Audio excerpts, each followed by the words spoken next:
So, Oh, but I think this is so interesting because, as you know, I have a religious background, although it isn't a fanatic one in any ways. But I can relate to Buber's idea within human beings. yeah. As I see you as a doe, as a unique, divine in a way. I think that is, when you asked before what is the driving force, I think a driving force is seeing each human being as a God's creation or whatever, a creation, and I think what you are doing with your communication, when you are using your awareness to affirm and to making me come into presence, you're actually a co-creator of my life, right? So that it's not like I was created once, we create ourselves, and I think we are so created in our relationships, and so that is very powerful. Well, this is why we have it's almost like a different grounding, whereas you would think, I believe in relation to the divine, in relation to a spiritual connection. I'm feeling like the IU, that as we're together, I experience that kind of, the affirmation of what it means to me to be human. So I don't have that sense of divine, but I can use that language. Yes, but because I don't have this divine feeling of having to do with a heaven or anything. It is just that being human is so a divine. Yes, I'm with that. Can you understand? I can understand that, and lovely.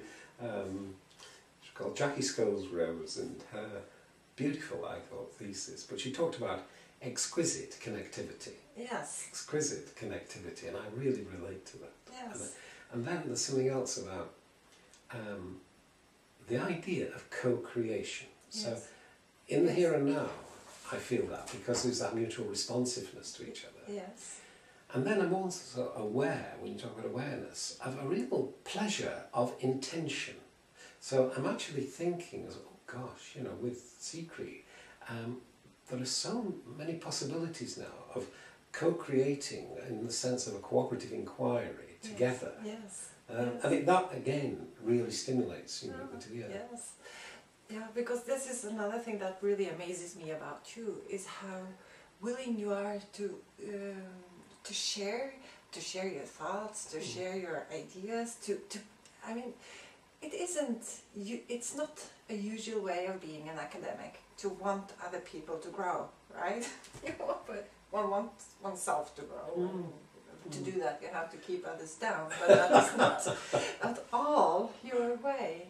It is very the contrary. Yeah, it is, because I don't know, for many, many years, I think, I would say from my early 20s, I've been aware that almost my pleasure in life is connected with what you've just said, because I find that I get the greatest pleasure in the privilege of other people sharing their stories, you know, ontologically, what really matters to them in terms of their lives. Yes. And I know simply by showing that I understand, or that I'm excited by, that does count as a mutual affirmation. You know, so I think that's been very important. I've never had that putting down. I mean, I've even put, you've seen, I mean, I don't mind sharing drafts, rough things, putting on the web, because I think by that responsiveness of others, I will strengthen my own inquiries. Yes. Yeah.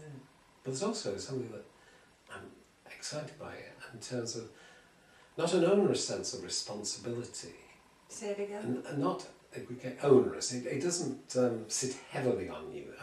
A sense of responsibility or duty. But I love that notion of a mutual responsibility, that we are, I think, excited by what we see each other doing.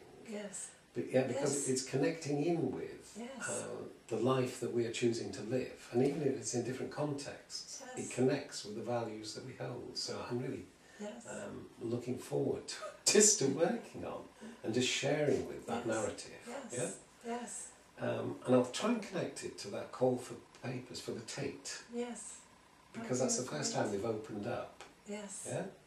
That's beautiful. And I think that quality of yours, with the relational qualities that you've been expressing today, I'll be able to draw on for this multimedia thing, for, you know, Yes. Oh, that is really, really nice. And yeah, there are so many things I would like to say to you. Can I say one more thing? Yes, do, please. No, that's true. Because, yes, this quality of meeting me, us, as the persons we are, as I said, it makes me grow.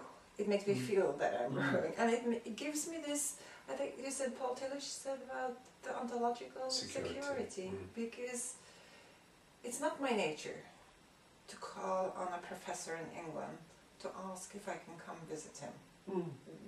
I feel I'm not that a scholar. I'm not that special in any ways that I feel like I should have the, I wouldn't have the courage to do that, but with you I still do have that courage, because you induce that security in me that we can have this kind of conversation, and that is amazing. Yeah.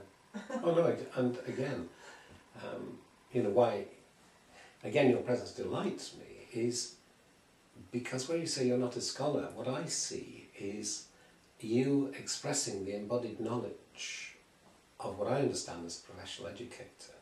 And so my sense of you being a scholar is in your willingness to work at making that embodied knowledge public and shareable, and also in that it evolves, as you say, it develops. So that excites me. So I'm really pleased that you could come. Yeah. And that is exciting also in the academic world, as you say, to try to make these qualities as important as the more bookly or literature ways that we express ourselves. Well, they're too restricted, they're too limited, those text-based meanings. Yes. And I'm sure that today I'll be able to get closer to communicating what needs to be added, and it will transform the meanings that are communicated. Yes. So I'm really looking forward to that. Many great. thanks for coming. Thank you so much. Are you okay? Yes. Let's go. Turn up.